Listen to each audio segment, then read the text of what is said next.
But this is an Arsenal team that they're missing something. Yeah. And where I look at Arsenal in terms of their weakest part of their team, obviously we know about Odegaard being missing. We don't know if he's going to be back for the game on the weekend. But looking at Arsenal midfield, I don't like the composition of it from their point of view. If you look at Marino, who we're not too sure what he is, Declan Rice, who we're not too sure what he is this season, and then one of the strongest parts of our team is our midfield, the Olivia and the Caicedo. It didn't necessarily work too well against Liverpool. It didn't necessarily work to the best of its ability against Man United, but I think against an Arsenal team, that midfield really does work. And so I expect us to go in that game and play as if we want 3 points. I know Arsenal are ostensibly better than Chelsea over the last couple of seasons. They finished ahead of us. But they're going through a bit of a wobble. And it's a Chelsea team that can hurt opposition. Talk about Arsenal's defence, how great they are, how they don't concede many goals. I had Arsenal fans coming up to me and telling me about their 15 goals conceded, they're going to break our record. Oh. In recent games, Arsenal can't stop conceding goals. They are leaking goals right now. So I think at Stamford Bridge, this is the opportunity for us to get 3 points against a team that are on the ropes. When I look at Arsenal, Jace, also that record will never be beaten, by the way. Those fans, I think I saw a tweet and it was like 3 different sets of defensive partnerships. I was like, they've conceded 11 goals already. Yep. We're only in October, November now. But with Arsenal, I look at them and think set pieces and Saka. Is that it? Kind of feels like it a little bit at the moment, but watching what Newcastle did against them, Arsenal started well. First 10, 15 minutes, Arsenal bossed the game without really hurting Newcastle.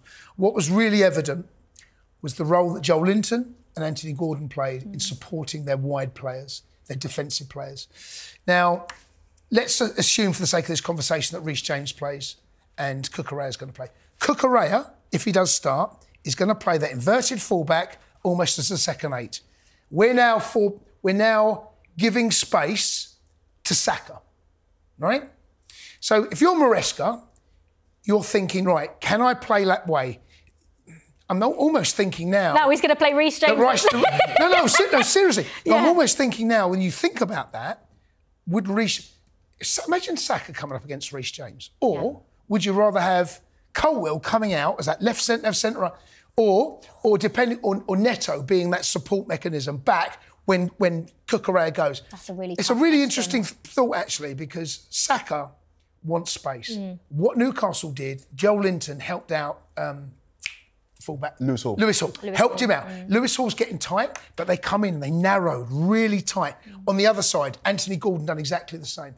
We've got to nullify that. If you stop Saka, you go a long way to stopping them going forward. What I'm really interested to see what Arteta does is if he plays Partey right back. Because I don't think Partey has been anywhere near as good as what Ben White can do. I expect Ben White to start. Moreno's a problem for me. Yeah. I don't quite know what he brings yet. Rice starts. Does he bring Partey alongside Rice? And I just need something in that midfield, don't they? Because and you think about what Caicedo and Lavia can do, the way they can bop it round those little triangles. Then Palmer comes short, Jackson comes short. Yeah, that right hand side, the Cucurella one's really got to be thought about. Really got to be thought about. Do you know, like now that I always said, Reece James right back, Mark Cucurella left back, but now you make a very good point. The last player you want on that team, everything comes through Saka. At the moment, it does feel like if Saka's not there, then Arsenal don't win the game.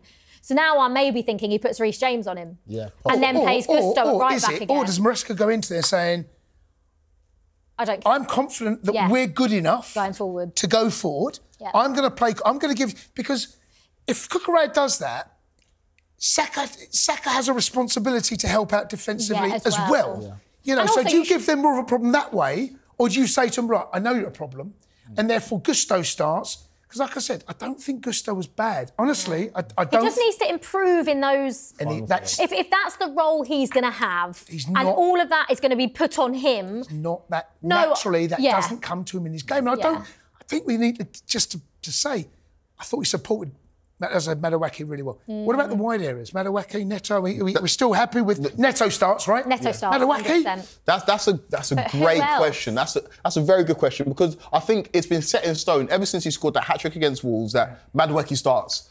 But in the last couple of games, we've seen him not tail off, but not be as effective as he's been in the early part of the season.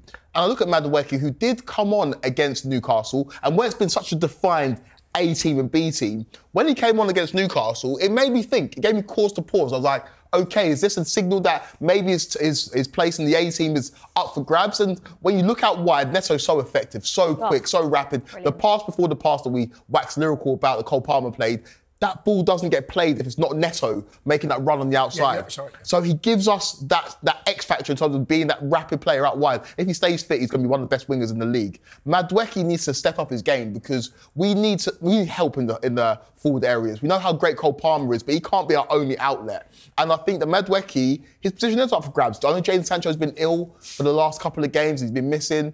But he has got that deftness inside, that ability to play 1-2s with Cole Palmer. And Madueke can bring that as well. But if you look at a position in this side that is up for grabs, obviously we're looking at the fullback areas and then we're looking at out wide in terms of our attackers as well. I don't know if we've got like an out-and-out right winger. I mean, maybe Jadon Sancho, obviously he's played on the left predominantly.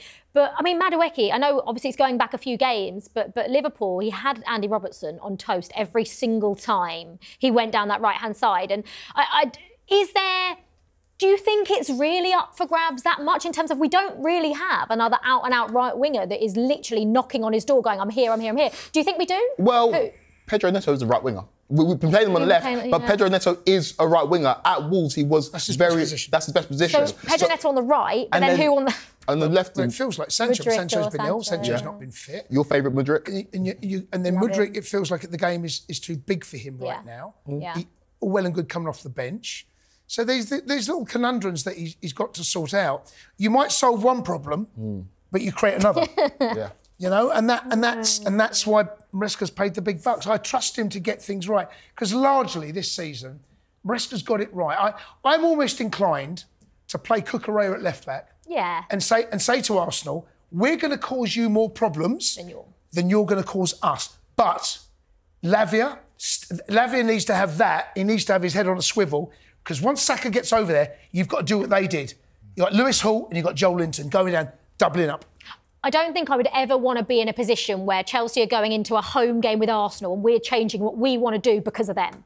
We need to be going in with how we think we're best set up, how we think we can win the game and deal with that as and when it happens. And let's be completely honest here as well. This is an Arsenal without Martin Odegaard. I remember at their place last season when they turned us over, it was the midfield like you talked about. It was Partey, it was Rice, it was Odegaard. I looked at that that's one. That triangle. Oh, it was scary. Yeah. It was scary. Odegaard might be missing. And where Odegaard plays as well, on that right-hand side, it was Ben White on the right, then you had Odegaard, and you had Kai Saka. We couldn't deal with it. Yeah. A couple of elements of that team could be missing, and we need to take advantage of it. This is an Arsenal team that are vulnerable. And we're at home. We're at home. And the fans, again, give credit to Chelsea fans this season. We've been criticised over the last couple of seasons for not getting behind the team. But this season at Stamford Bridge, they've been behind the boys. And I expect it to be the same on the weekend. I expect that to be the reason why we're going to get 3 points against Arsenal. Jace, what do you reckon? I fancy us. I mean, right now, I fancy us against anyone. We're a tough team to play against. We still leave the back door open.